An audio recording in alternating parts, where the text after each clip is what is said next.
Well, 60 years ago this month was the start of the trade war between the U.S. and China. And now there are growing concerns about a possible trade war between China and the EU.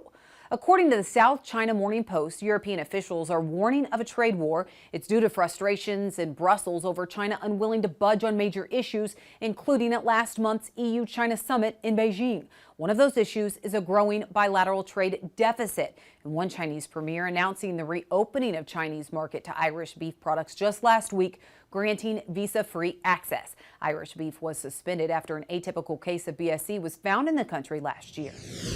China's sow herd dropped more than 5% in 2023. China's sow herd declined 2.5 million head, or 5.7%, to 41 million head at the end of 2023, according to an ag ministry official.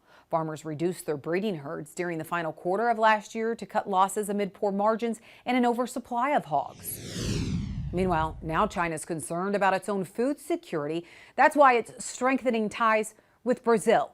Those concerns have been mounting due to several challenges, including the trade war with the U.S. and the COVID-19 pandemic, as well as Russia invading Ukraine. Urbanization in China has caused a change in diets there, opting for more meat, dairy, and processed foods, and that's pressuring available farmland. Reports say that less than 12% of China's land is suitable for ag production. That compares to 17% in the U.S. But keep in mind, China's population is more than 4 times that of the U.S. And that may explain Brazil's growing market share in exports to China. New numbers show China's soybean imports from Brazil jumped 29% in 2023, while imports of U.S. soybeans fell 13%. Now, those numbers are compared to 2022, and with the 29% rise in imports from Brazil, Brazil's market share jumped to 70% in China, while the U.S. shrunk to 29%.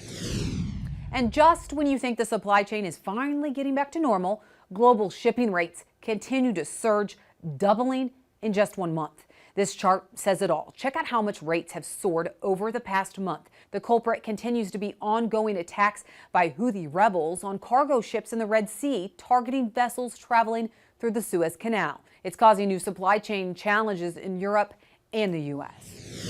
Well, officials in Europe and Asia are already concerned about the outcome of the presidential election here in the U.S. this year, plus why the Farm Bill isn't a bipartisan issue anymore. That's in Chip's Corner next.